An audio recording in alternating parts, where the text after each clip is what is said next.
Hebreus capítulo 10, versículos 32 ao 39 diz assim: Lembrai-vos, porém, dos dias anteriores, em que, depois de iluminados, sustentastes grande luta e sofrimentos, ora expostos como em espetáculo, tanto de opróbrio quanto de tribulações, ora tornando-vos coparticipantes com aqueles que desse modo foram tratados.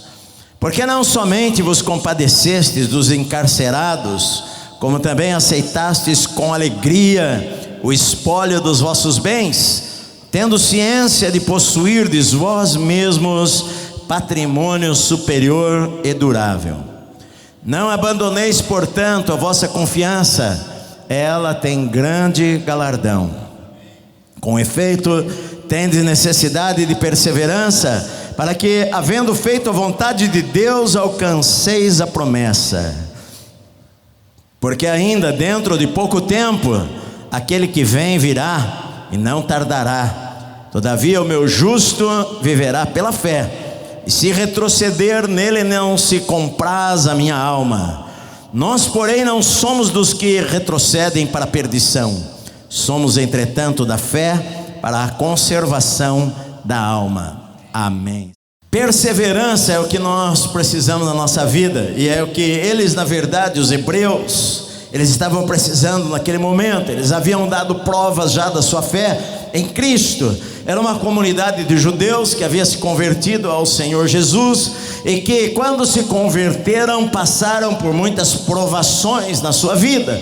Naquela época, um judeu, ou até mesmo hoje, um judeu, você pensa num judeu ortodoxo, num judeu daqueles que se vestem com vestes escuras e que foram criados na lei, foram criados no judaísmo, e agora eles se convertem ao Senhor e eles sofrem perseguições por causa disto. E eles sofrem, alguns são expulsos das suas casas, alguns perdem os seus bens, e isto tudo aconteceu com estes hebreus, quando eles conheceram ao Senhor Jesus Cristo e reconheceram que Jesus era o Messias de Israel. Agora, na verdade, o que eles estavam precisando era perseverar, era continuar confiando, era continuar firme, independente das lutas que eles estavam passando no presente. A igreja passou por muitas perseguições no primeiro século, depois da multiplicação dos cristãos. À medida que os cristãos foram crescendo em números, e houve perseguição. A gente vê desde lá o apóstolo Paulo, que foi um perseguidor da igreja, e Estevão, o primeiro mártir, que morreu apedrejado, e igualmente outros morreram apedrejados. E quando o imperador Nero colocou fogo na cidade de Roma, ele culpou os cristãos por aquilo, e os cristãos foram perseguidos, caçados, mortos, jogados nas arenas romanas para os animais, foram sacrificados, e os cristãos sempre foram muito perseguidos no primeiro século. E esta era uma comunidade de judeus cristãos, judeus messiânicos, judeus que creram em Jesus. E agora, no meio de tantas perseguições e lutas, e a tentação é voltar atrás. Quando nós passamos por lutas em nossa vida, a tentação é voltar atrás, a tentação é deixar de crer, é deixar para lá, e deixar, eu criei no Senhor por um tempo, mas talvez as minhas orações não estão sendo respondidas como eu esperava, e talvez a melhor coisa a fazer é voltar atrás na vida. E é isto que ele está alertando os irmãos aqui, porque no capítulo 10 começa uma aplicação prática de tudo aquilo que ele havia ensinado, de que Jesus era superior a Moisés, superior a Josué, superior a Abraão, superior ao sacerdócio levítico, e que todos aqueles sacrifícios que os judeus faziam, e as cerimônias, e tudo aquilo era tipo apenas, e que o sangue de cordeiros e de bodes e de touros não serviam para limpar pecado, mas Jesus, com um único e suficiente sacrifício de uma vez por todas, pagou o preço por nós. Então ele fala: olha, então você pode entrar no Santo dos Santos pelo novo e vivo caminho aberto pelo sangue de Jesus, com ousadia e intrepidez. Você pode entrar na presença do Senhor de uma maneira ousada, e você pode também, por causa do sangue de Jesus, você pode entrar no Santos dos Santos e nos aproximar com ousadia e guardar firme a confissão da nossa fé, sem vacilar, porque aquele que fez a promessa, ele é fiel. Aquele que fez a promessa, ele é fiel. Guardar a confiança da nossa fé sem vacilar, porque aquele que fez a promessa é fiel. Que nós devemos nos considerar uns aos outros para nos estimular ao amor e às boas obras, e não devemos deixar de nos congregar, porque muitas pessoas, voltando para trás e virando as suas costas para Deus, ele diz: já não há sacrifício pelos pecados delas, porque estão pisando a Cristo, o sacrifício dele, e estão ultrajando o Espírito da graça e profanando o sangue da nova aliança. E nós somos tentados a voltar atrás, a deixar a nossa fé em alguns momentos da nossa vida. A fé, há 3 tipos de fé que a Bíblia fala. A fé, quando nós cremos em Cristo, pela fé nós somos salvos. Crer no Senhor Jesus Cristo, a fé, ela é dom de Deus, e nós cremos, é a fé para a salvação. Há também a fé que você acredita como um conjunto de doutrinas. A Bíblia fala sobre nós temos fé naquilo que nós cremos, e o conjunto das Escrituras. E há uma fé prática do dia a dia, que nós precisamos ter uma fé prática que nos leve a viver uma vida de vitória cada dia em nossa vida. E é isso que ele está dizendo. Às vezes na nossa vida nós somos tentados a voltar atrás, e ele nos fala algumas coisas, e ele fala algumas coisas para eles aqui. Queria ajudá-los a vencer as dúvidas, a vencer o medo, a vencer o momento difícil que eles estavam passando, e que também nos ajudam a vencer os momentos difíceis que nós também passamos em nossa vida. A primeira coisa que ele fala dos versículos 32 ao 34 é a necessidade deles se lembrar e olhar para trás quando eles se converteram. Lembrai-vos, porém, dos dias anteriores, em que depois de iluminados, olha, lembrem-se dos dias anteriores, os dias que depois que vocês foram iluminados, depois que vocês abriram seus olhos para conhecerem a Cristo, depois que vocês se converteram, reconheceram que Jesus era o Messias. Olha, lembra-se desses dias, e lembra das lutas que vocês estavam passando, e sofrimentos e tribulações que vocês passaram, e que na verdade vocês passaram todas estas coisas com alegria. A palavra aqui no versículo 34 é que vocês passaram e aceitaram até mesmo a perda dos seus bens com alegria.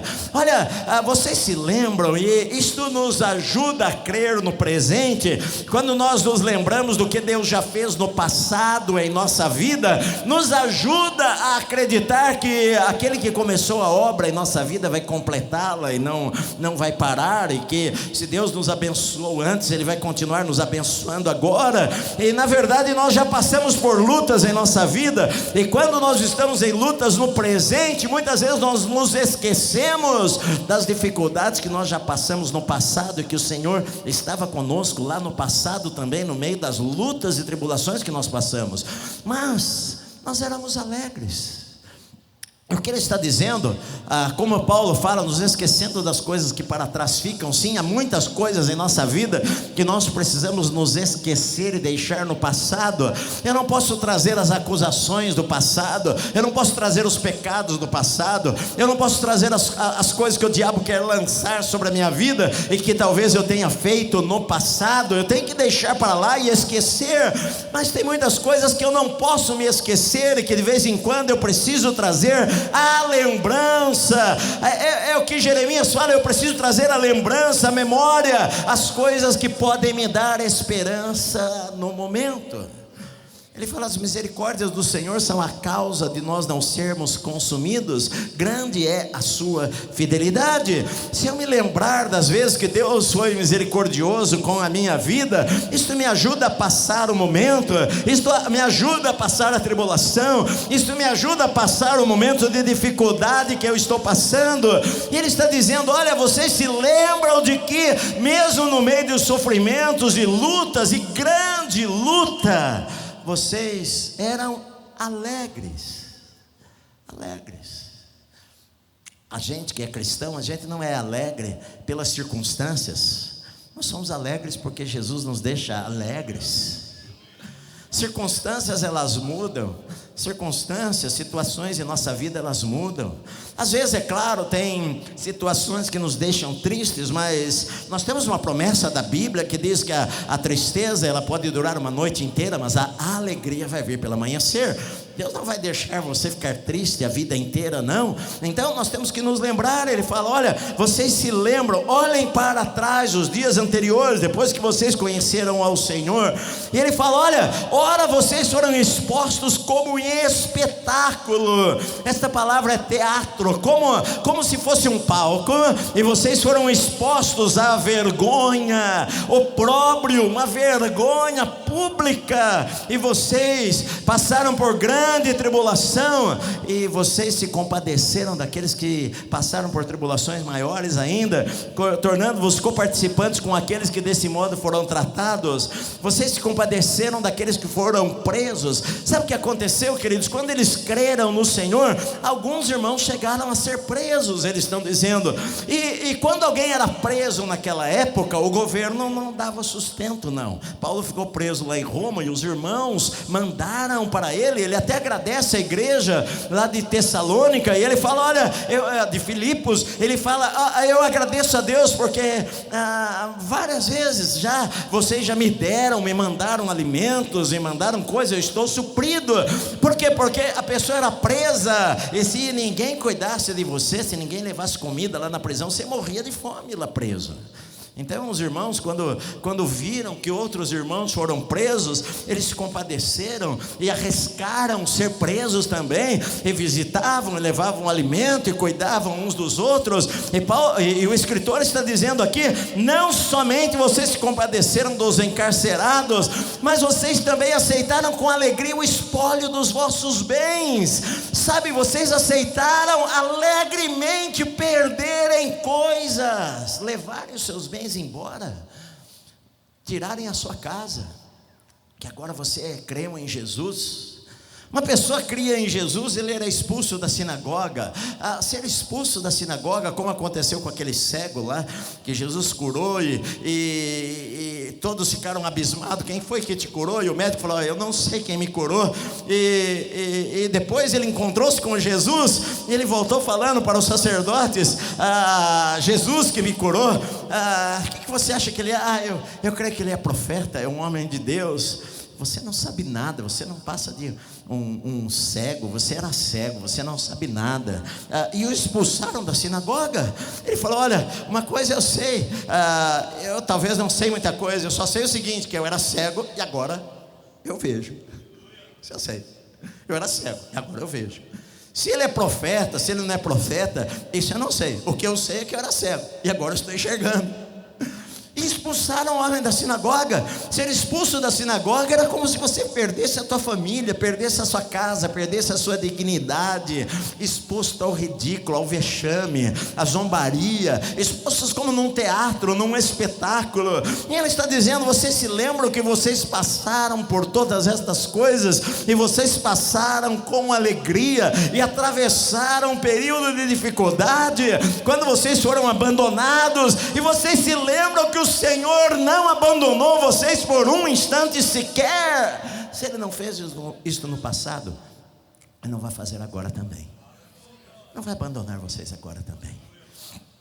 Sabe por quê, meus amados? Sabe por quê que a gente consegue ter alegria em nossa vida, mesmo quando nós passamos por momentos difíceis? Porque a nossa alegria não vem das circunstâncias, a nossa alegria não vem porque a nossa conta bancária está cheia, ou a nossa alegria não vem porque nós temos saúde ótima. Essas coisas são muito boas, mas às vezes em nossa vida nós podemos passar por situações difíceis, mas a nossa alegria não vem por causa das circunstâncias. A nossa alegria vem por causa do Senhor que está conosco. É isso que nos dá alegria. É isso que nos dá alegria. Eu acordo de manhã, não é porque eu não vou ter lutas durante o dia. Eu acordo de manhã feliz porque eu sei que o Senhor está comigo. Na tua presença, o Salmo 16 diz: a plenitude de alegrias e delícias perpetuamente. É a presença do Senhor que nos traz alegria na nossa vida. Não importa as circunstâncias que nós estejamos vivendo. Como é que você entende que aqueles cristãos que foram mortos nas arenas romanas eram lançados a leões e a tigres para morrerem despedaçados? Como é que você lê o livro dos mártires da igreja e você lê que aquelas pessoas, várias delas, houve uma mulher chamada Felicidade, rica, que ela foi condenada à morte, ela e a sua escrava que era cristã, e as duas entraram na arena de mãos dadas, cantando salmos de louvor ao Senhor, enquanto foram despedaçadas pelos animais. Como é que uma pessoa pode ser feliz mesmo nestas circunstâncias? Talvez você não consiga entender isso. Talvez você não consiga entender porque eu sou feliz apesar das lutas. Sabe o que acontece? É Jesus na nossa vida.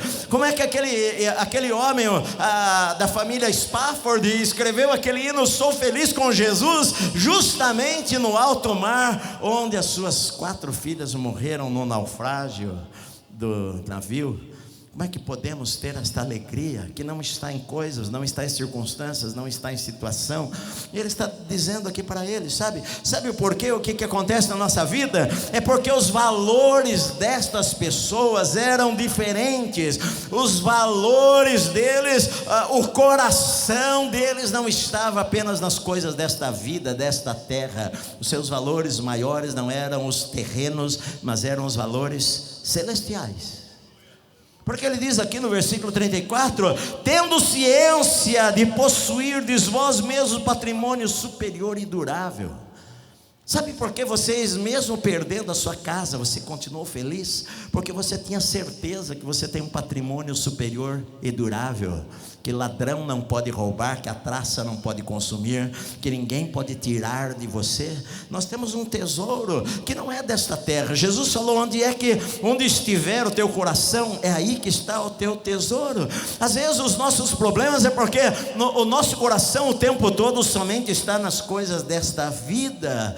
E a gente às vezes precisa mudar a nossa perspectiva. É claro, nós vivemos aqui nesta terra, nós temos que ganhar dinheiro, temos que comer, conquistar coisas, nós precisamos ter sonhos, precisamos querer progredir na vida, queremos ter a nossa casa e termos a nossa aposentadoria. Tudo isso é normal, mas a pessoa que só vive para estas coisas, se ela perder estas coisas, acabou a vida dela. A perspectiva deles era que eles estavam felizes mesmo quando eles aceitaram, como também aceitassem com alegria o espólio dos vossos bens, tendo conhecimento de possuirdes vós mesmos patrimônio superior e durável.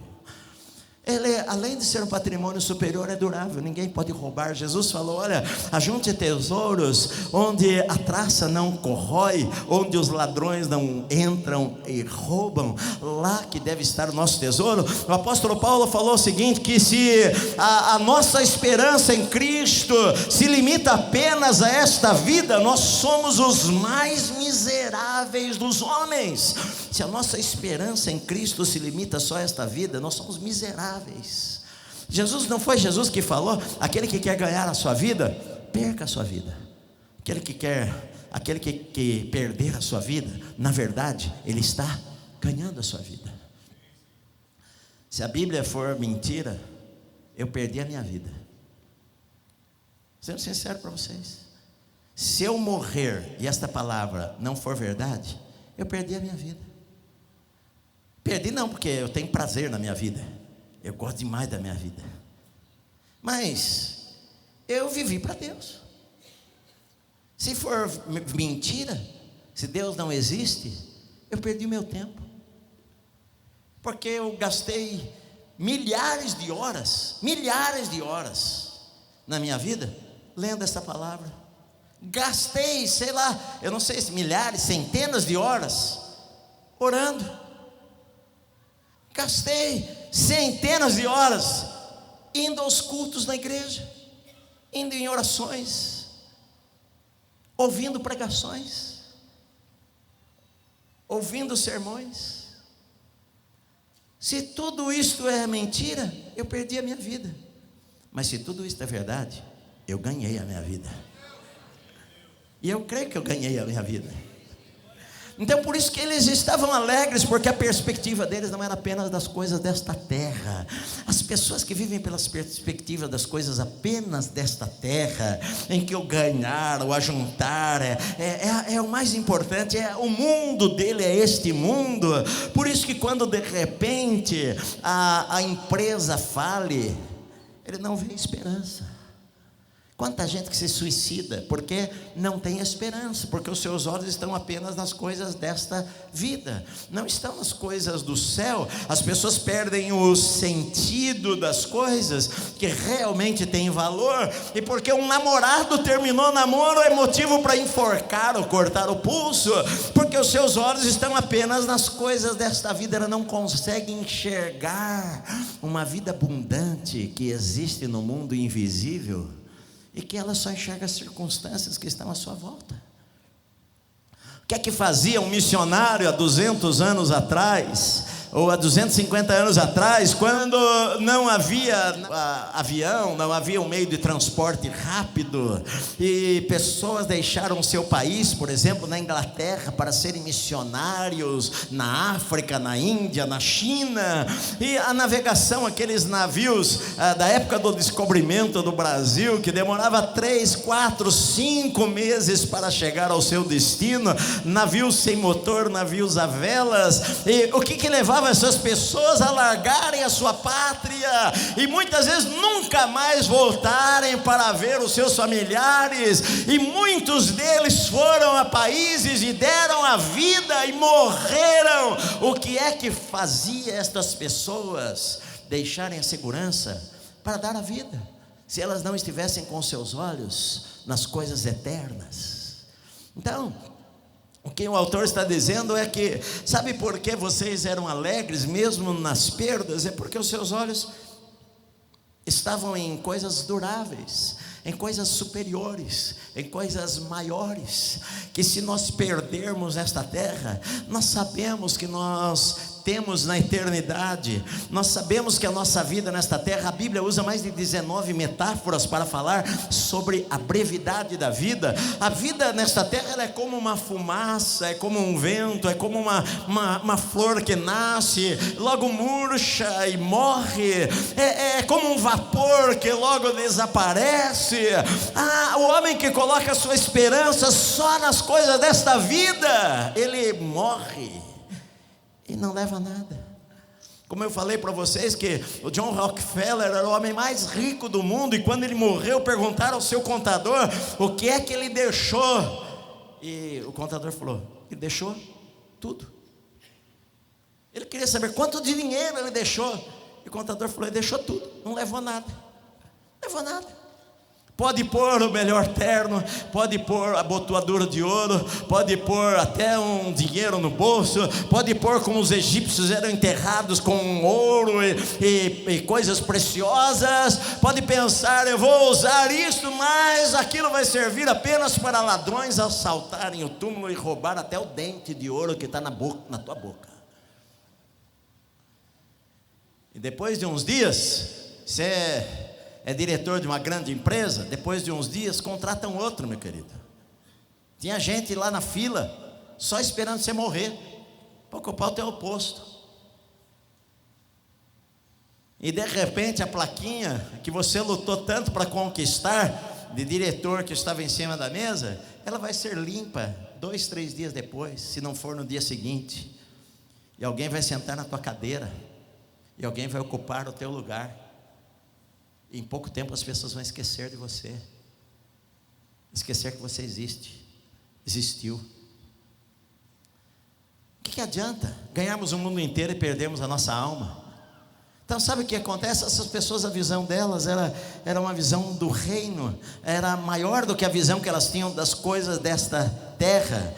Outra coisa aqui, por que essas pessoas eram alegres assim? É porque para elas importava mais o que Deus pensava do que o que os outros pensavam a seu respeito. Porque fala o seguinte: ora, vocês eram expostos como em espetáculo ao riso, opróbrio é uma vergonha extrema. Vocês eram expostos como uma vergonha extrema na vitrine para todos olharem, mas vocês estavam mais pensando em que Deus estava pensando de vocês e não no que as pessoas pensavam de vocês. Nós vivemos cada vez mais numa sociedade que as pessoas estão mais preocupadas do que os outros pensam ao seu respeito, do que o que elas ou Deus pensa ao seu respeito. O que interessa é agradar a multidão, o que interessa é o número de curtidas que eu tenho no Facebook ou no Instagram, o que interessa é o número de seguidores. Você viu quantos seguidores eu tenho? E as pessoas às vezes se iludem com umas bobagens que não são as coisas mais importantes. Na verdade, os meios não justificam o fim que você vai chegar, porque às vezes as pessoas usam meios errados, ilícitos, para alcançar alguma coisa, e pouco importa o que Deus está pensando delas. O que importa é a popularidade que elas vão ganhar, que elas vão ter na sua vida. Esse pessoal aqui era envergonhado. Você já foi envergonhado por Jesus? A gente não sabe o que é isto. O máximo que ouvimos no nosso trabalho é talvez alguém falar: o crentão aí, o pastorzinho, o crente, não fala bobagem agora que está chegando o irmão, o irmão chegando. Isso se você for crente, que se você não for muito crente, ninguém dá bola para você. Aliás, vai para você e mostra as revistas pornográficas, e como se não fosse nada. Mas eles aqui estavam pensando: o que é que Deus pensa ao meu respeito? Eu prefiro ser exposto ao ridículo por causa da minha fé do que negar a minha fé. Eu prefiro perder e não ter aplauso dos homens. Aliás, Jesus nunca falou que nós teríamos aplauso. Ele falou que a gente teria perseguição. Aplauso não falou. Ele falou: no mundo sofrereis aflições. Ele não falou: olha, o mundo vai aplaudir vocês, vai dar troféu para vocês. Olha, você ser o melhor cantor, o mundo vai dar um troféu para você lá em Hollywood. Jesus não falou isso aí. Ele falou: o mundo vai descer além em vocês, o mundo vai odiar vocês, o mundo vai querer matar vocês. É só você viver uma vida piedosa que vai ter um monte de gente que não vai gostar de você. É só você viver realmente para Deus que muita gente vai odiar você por causa disso. Até mesmo muitos crentes vão odiar você por causa disso. Hoje eu saí daqui e liguei o rádio. Como eu não ligo muito para futebol, estava passando o jogo, acho. Eu às vezes vou ouvindo alguma notícia e estava passando o jogo, meio-dia e pouco. Nem sei quem estava jogando, mas eu vi que era futebol, fui mudando. E eu vi no dial da rádio, a maior parte dos dials, a maior parte, olha, acho que 90%, você vai mudando, 90% era crente pregando, 90%. Ouvi oração de todo tipo, mas também em poucos minutos, não sei quem são os santos, também, problema de cada um. Mas eu vi gente ali oferecendo para você ir na igreja buscar. Tinha uns dando alguma coisa que eu até pensei: vou chegar em casa, vou olhar no dicionário o que é esse negócio, porque eu não sei o que é. Venha buscar, levar a bênção. Você leva a rosa para a tua casa e coloca lá num vaso para os demônios, os espíritos malignos, vão entrar tudo na rosa. Quando a rosa murchar, acabaram-se os seus problemas. E as pessoas às vezes se iludem. Desde que eles sejam bons contribuintes, está tudo certo. E às vezes não estão nem pensando o que é que Deus pensa das coisas que eu faço, das coisas que eu falo, da vida que eu tenho, desde que seja popular. Eu sempre falo quando eu prego para pastores, às vezes pelo interior, em cidades pequenas, às vezes eu vou pregar para pastor e viajo longe, chego lá para pregar numa cidade. Eu fui pregar numa cidade que tem 5.000 habitantes. Quantas igrejas você acha que tem numa cidade de 5.000 habitantes? Tem lá 30, 40 igrejas na cidade. Eu vou lá e viajo 5 horas de carro para chegar lá para pregar para 30 pessoas. Eu poderia marcar com a liderança da nossa igreja, pessoas que trabalham aqui, que tem mais de 1.000 que trabalham aqui, mas vai lá pregar para 30. E às vezes eu falo para esses irmãos que sucesso aos olhos de Deus é diferente do que sucesso aos olhos dos homens. Sucesso aos olhos dos homens, por exemplo, com relação ao ministério, a pastor, sucesso é ter igreja grande, é ter muita gente, é ser conhecido. As pessoas podem pensar que isto seja sucesso. O sucesso é ter o carrão, ou ter a casa maravilhosa, ou ter muito dinheiro no banco. Aquele cara é um cara de sucesso. Tudo bem, Deus não é contra o sucesso aqui. Deus não é contra, não. Deus não é a favor da miséria, nada disso daí. Mas se você coloca nestas coisas o teu coração, você está colocando o teu coração em coisas passageiras, que não são eternas. Sucesso é obedecer a Deus.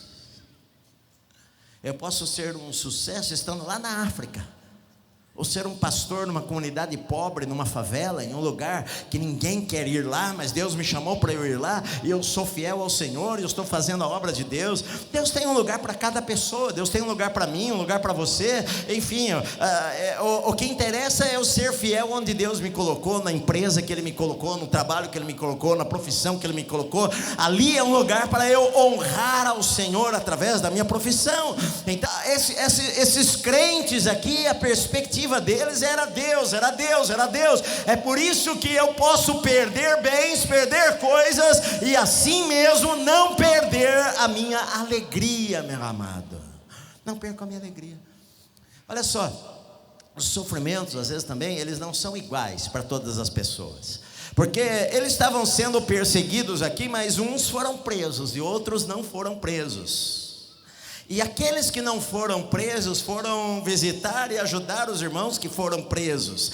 Agora, os que foram presos, ele não está dizendo que os irmãos reclamaram a Deus, dizendo: o Senhor é injusto, por que eu passo tanta luta na minha vida? E o irmãozinho do lado aqui não passa luta nenhuma. Por que ele não passa o que eu passo? Eles não tinham esta reclamação. Eu sei que Deus tem o controle sobre todas as coisas.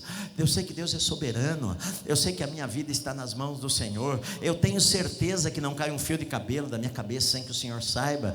Não cai nenhum pardal na terra. Jesus, ele falou: olha, não se vendem 2 pardais por um asse. O que era um asse, pastor? Era a menor moeda, a moeda de menos valor. O pobre comia pardal, fazia frango a pardalzinho, e comiam lá, né, o frango a passarinho deles lá, eles comiam o pardal. E o pobre ia no mercado, ele comprava 2 pardais por uma moedinha menorzinha, para fazer fritinho na casa dele.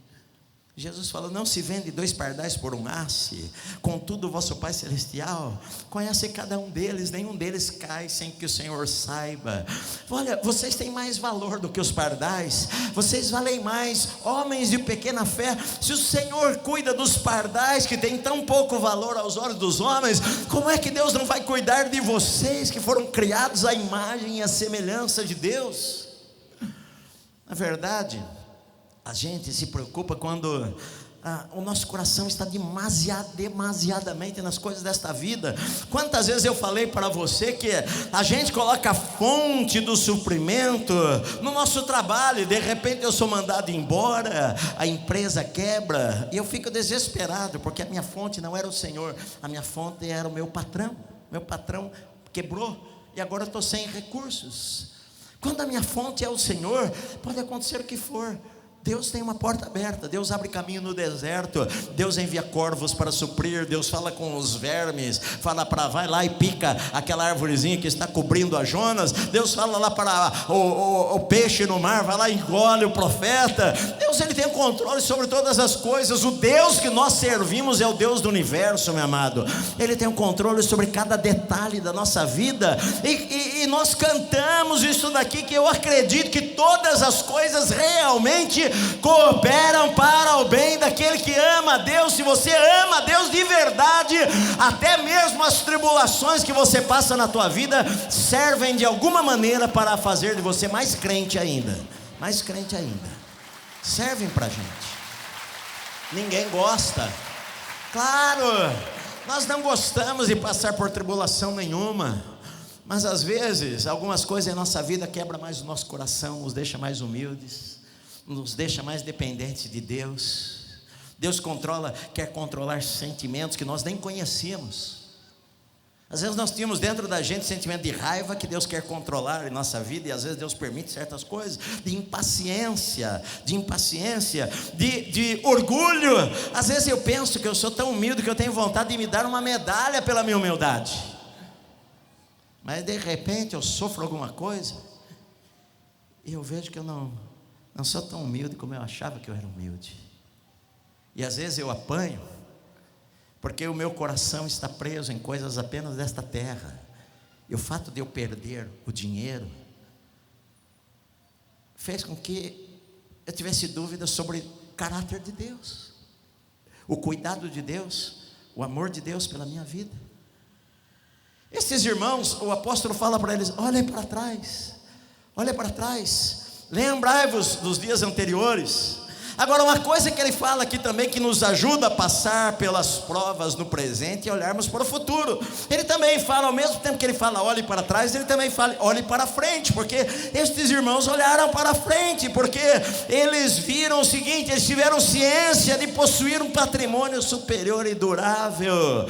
Eu não olho só para trás, eu olho para frente, eu olho para a eternidade, eu olho para o que está me esperando, eu olho para o futuro, e eu sei que o futuro é maravilhoso para o crente, aquele que ama o Senhor. Algo maravilhoso o espera, meu amado, algo maravilhoso o espera, a eternidade o espera. Quando nós fecharmos os nossos olhos nesta vida, como Dwight Lyman Moody costumava falar, não pense, porque um dia você vai ler nos jornais que Dwight Lyman Moody morreu. Não acredite nisso daí, porque naquele dia ele vai estar mais vivo do que sempre ele esteve. O cristão não morre. Jesus falou que aquele que crê em mim não morrerá eternamente. Tem vida eterna. Olhe para o futuro. Como Abraão foi chamado com 75 anos de idade. O capítulo 11 vai falar sobre a fé. Ele já está falando sobre a fé. Sabe por que ele está falando sobre a fé? No livro de Hebreus, quando você entende todo o contexto do livro, não tira apenas um capítulo de lá, você vai ver que santos do Velho Testamento foram justificados. Não foi porque eles ofereceram cordeiros, não foi porque eles mataram animais. Eles foram justificados porque eles creram pela fé. Sabe como o santo do Antigo Testamento era salvo? Ele era salvo pela fé, da mesma maneira que você é salvo. Eles criam num Deus para salvá-los, como eu e você cremos num Deus que nos salva. Eles não foram salvos pelas obras, eles não foram salvos pela obediência à lei de Moisés, porque ninguém conseguiu obedecer à lei de Moisés. Eles foram salvos e justificados pela graça. Por isso que Davi, quando entendeu, e eu falei para você que Davi foi um dos poucos que entenderam e falaram: o Senhor não tem prazer em holocaustos, sacrifício, não, eu daria ao Senhor. É o que eu sei que o Senhor tem prazer em um coração quebrantado, o espírito contrito, é isso que te agrada. Isso, Davi mesmo falou: a tua graça é melhor do que a vida. A graça. Eles foram justificados pela fé. Vocês estão aqui comigo? Agora eles estavam olhando para o futuro, estavam olhando para o que eles iriam receber. Por isso que ele fala aqui, olha, no versículo 35 e 36, Não abandoneis, portanto, a vossa confiança, ela tem grande galardão. Com efeito, tendes necessidade de perseverança, para que, havendo feito a vontade de Deus, alcanceis a promessa. Olha só, ele fala sobre o passado, ele fala sobre o futuro, ele fala sobre o presente. O presente, o negócio é o seguinte: faça a vontade de Deus hoje e persevere, fica firme, mantenha a tua confiança. Se as tribulações estão grandes demais, você quer desistir, não desista, não entregue os pontos, continue caminhando. A tua confiança tem grande recompensa. Se você permanecer, fique firme até o final, porque aquele que faz a vontade de Deus vai receber as promessas, meu amado. Então a vida no presente, o que eu preciso fazer no presente, pastor? Procure saber qual é a vontade de Deus para a tua vida no presente e fique firme nela. Se demorar, espera. Eu preguei isso há pouco tempo. A fé e a paciência herdam as promessas. O escritor já havia falado isso: a fé e a paciência herdam as promessas. Sabe por quê? Porque na nossa vida, algumas vezes nós oramos hoje e a resposta vem imediatamente. Outras vezes nós oramos hoje e a resposta vem daqui uma semana, daqui um mês, daqui 2 meses, daqui 3 meses, daqui 10 meses, daqui 1 ano, daqui 10 anos, daqui a 50 anos. E ele vai ilustrar isso no capítulo 11, que ele fala: alguns, saudando as promessas e vendo-as de longe, mas não chegaram a participar delas. Eu posso andar na fé hoje e não ver alguma coisa que Deus prometeu que vai me dar. Isto vai acontecer 30 anos depois da minha morte. Eu creio que meus filhos são salvos. Eu creio que eu e a minha casa somos do Senhor. Eu os consagrei a Deus. Digamos que você consagrou teu filho a Deus, teus filhos a Deus. E hoje um dos teus filhos estão desviados, ou os 2, os 3, os 4. Mas eu creio em todo o meu coração. Eu não sei você, mas eu creio. Os meus filhos, eu vou encontrá-los lá no céu. Ninguém é neto de Deus. Cada um tem que ter a sua experiência com o Senhor. Mas eu acredito, eu ensinei. Ensina a criança no caminho que deve andar e não vai se desviar dele. Ele vai ser salvo. Eu creio nisto. Isso eu creio para os meus filhos e você deve crer para os teus. Agora, digamos que algum dos teus filhos, os 3, os 5, os 10 filhos que você tem, se tiver alguém aqui que tem 10, parabéns, não estão seguindo ao Senhor. E você morre na fé. E às vezes, eles vão viver 90 anos. E você já morreu há 50 anos atrás. Está enterrado, não tem mais nem ossinho teu. Mas eu acredito que, se for necessário, lá no leito da morte, o Espírito Santo vai lembrar. Lembra do que o teu pai falou para você. E ele vai se voltar para o Senhor. Eu saudei de longe as promessas. Eu as vi de longe. E morri na fé. Por isso que ele fala: olha, não abandoneis a confiança, ela tem grande galardão. Se você está passando por lutas hoje, não abandone a tua confiança. Deus não abandonou você, Deus não deixou você, Deus não vai deixar você jamais. Isso é mentira do diabo. A tua vida não acabou. Não pense em se matar, porque Deus tem um plano maravilhoso para a sua vida. As melhores coisas da sua vida ainda irão acontecer. As melhores coisas da sua vida ainda estão à frente de você. Não interessa a tragédia que já aconteceu na tua vida. Deus é um Deus de novas oportunidades e de bênçãos abundantes sobre aquele que crê. Então não abandone a confiança, porque ela tem grande galardão na tua vida, meu amado. Não importa o que tenha acontecido. Não importa o que tenha acontecido. Porque aprenda a viver pela fé. Porque ele fala aqui, olha, porque ainda, versículo 37, dentro de pouco tempo aquele que vem virá e não tardará. Se você ler alguns comentários, vários comentários pensam que isto é a volta de Jesus. Mas ao meu ver, a volta de Jesus não é isto que ele está falando no texto. Ele não está falando da volta de Jesus no texto. A volta de Jesus estaria fora do contexto aqui. Ele está falando sobre fé. O que ele está dizendo é o seguinte, olha, fique firme na confiança, porque dentro de pouco tempo aquele que tem que vir, que é o Senhor, Ele vai vir e Ele não vai tardar, meu amado. O que eu preciso entender é que o tempo de Deus é diferente do meu tempo, porque um dia para Deus é como 1000 anos.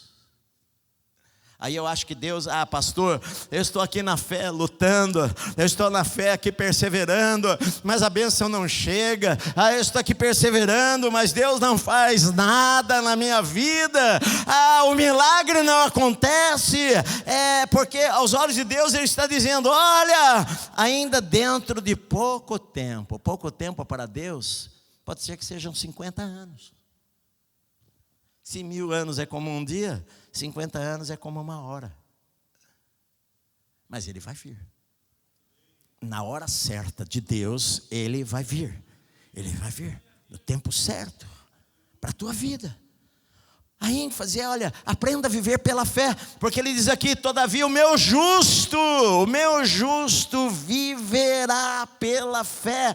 O meu justo não vive pelas notícias de jornais, o meu justo não vive pelas circunstâncias, o meu justo não vive pelo diagnóstico médico, o meu justo não vive por aquilo que aparenta aos seus olhos naturais, o meu justo vive pela fé na palavra de Deus. E se Ele voltar, eu não tenho prazer nisto, não tenho prazer nele. E ele diz, sabe por quê? Porque olha só, ele diz assim, porque nós não somos dos que retrocedem para a perdição, nós somos da fé para a conservação da alma. Isso é uma boa confissão. Eu não sou dos que voltam atrás, eu sou da fé. Eu não sou dos que retrocedem, eu sou aquele que crê, eu sou aquele que anda pela fé. Não importa a tempestade, não importa a circunstância, não importa a luta, eu não vou voltar atrás, meu amado. Eu sou da fé, não sou dos que retrocedem, não. Se o diabo está achando que vai me retroceder por causa dessa luta, ele é um perdido. Eu não vou retroceder. Nós não cantamos isto? É legal cantar na igreja. Agora você chega em casa, fica com mimimi. A gente canta na igreja. De fé em fé eu vou. Sim, é isto. Cada dia eu ando na fé. O Senhor é um Deus que me dá vitória. E cada coisa que acontece na minha vida, eu sei que a mão de Deus está sobre a minha vida. Eu não tenho medo do futuro, eu não tenho medo de amanhã, eu não tenho medo de doença, eu não tenho medo de morrer, eu não tenho medo de acidente, eu não tenho medo de que aconteça alguma coisa. A minha vida está nas mãos de Deus e Deus faz do jeito que Ele quiser. Eu estou pronto para morrer a qualquer hora. Se Deus quiser me chamar hoje, amém. Se Deus quiser me chamar daqui a 40 anos, ou se o Senhor quer que eu viva mais do que 100 anos, aqui nesta terra, eis aqui, Senhor, estou aqui para obedecer ao Senhor e fazer a tua vontade. Mas se o diabo está pensando que eu sou fraco, fracola, bateu a cabeça. Se ele está pensando que porque perdeu o emprego eu vou descrer em Deus, ele está maluco. Ele é tonto. Eu não sou dos que retrocedem, não. Quem é você, meu amado? Você é forte, é firme, é de raça, ou você é um frajola, fracote, que só fica com nhenhenhé? O que ele está dizendo? Nós não somos dos que retrocedem, não. Nós, entretanto, somos da fé para a conservação da nossa alma. Eu sou da fé, eu ando pela fé, eu vivo pela fé, eu vivo pelas promessas de Deus. As promessas de Deus são sim na minha vida. Eu vivo por aquilo que Deus falou na sua palavra. Deus não é homem para mentir e nem filho do homem para se arrepender. Aquilo que Ele falou, Ele vai cumprir. Eu sei que a bênção do Senhor corre atrás da minha vida onde eu for. Não é o lugar que faz a minha vida, sou eu que faço o lugar, por causa da bênção do Senhor sobre a minha vida, meu amado. Se eu entrar no lugar, o Senhor vai abençoar aquele lugar, porque a bênção está sobre mim. Quando Jesus falou, vocês vão entrar numa casa e falar, a paz seja nesta casa, e aquela casa vai receber a paz de vocês. A paz está em nós. Não é o lugar que faz a paz. A paz está na nossa vida. Só para eu terminar, eu me lembro quando eu contei isso para vocês há muitos anos. Há mais de 20 anos nós mudamos para um lugar, para um apartamento, ali em Higienópolis, eu, minha esposa, os meus filhos. E nós mudamos um apartamento antigo. E eu não sei o que acontecia ali naquele lugar, mas quem que morou antes da gente ali, mas a gente sentia assim, quando nós mudamos para lá, sentíamos assim oprimido, um lugar assim oprimido. E nós começamos a orar, nós orávamos lá de noite, apagávamos as luzes, colocávamos lá os hinos lá para tocar e orávamos, andando ali, andando por todo lugar. E um dia nós estávamos orando lá de noite e tinha área de serviço, nessa época nós já tínhamos uma lava-roupa e uma secadora. Tinha um secador, querido? Não é só lava-roupa, né? A secar era varal mesmo. E nós tínhamos lá lava-roupa. E eu me lembro perfeitamente que nós estávamos orando. Eu entrei na cozinha, na escuridão. E eu fui repreendendo, nós viemos da sala, toda a ação do diabo que fizeram nesta casa. Eu não sei se acendiam velas a demônios, eu não sei se buscavam a Satanás, eu não sei se aqui baixava espírito, eu não sei o que tinha nesse lugar, mas o que tem pode arrumar a mala inteira e sair fora. Aqui nesta casa hoje é um lugar de paz e de luz, de glória de Deus e presença de Deus, que nós estamos morando nesse lugar. Eu saí da cozinha, entrei na área de serviço, e a hora que fomos orando, em direção a porta, que era 2 metros, assim eu olhei assim do lado da máquina, tipo um bicho na escuridão, estava encolhido assim, passou que nem um raio pela porta, saiu.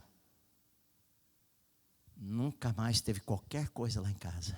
A gente entrava lá como sempre é casa de paz, casa de bênção, onde tem a presença de Deus, a glória de Deus. A tua casa é um lugar de bênção, de alegria, onde o Senhor está lá, morando lá porque vocês estão lá. É o que Ele diz, nós andamos pela fé. Você talvez esteja passando lutas na sua vida, meu amado, está abatido, olhe para Deus. As promessas de Deus para a sua vida são maravilhosas. Você vai atravessar a tempestade, você vai atravessar o mar, vai passar pelo outro lado. É o que Deus prometeu para você, é o que Deus prometeu para mim. Então, não desista, não desanima, não abaixa a cabeça. As perdas, algumas vezes na vida acontecem, mas Deus vai nos dar 10 vezes mais.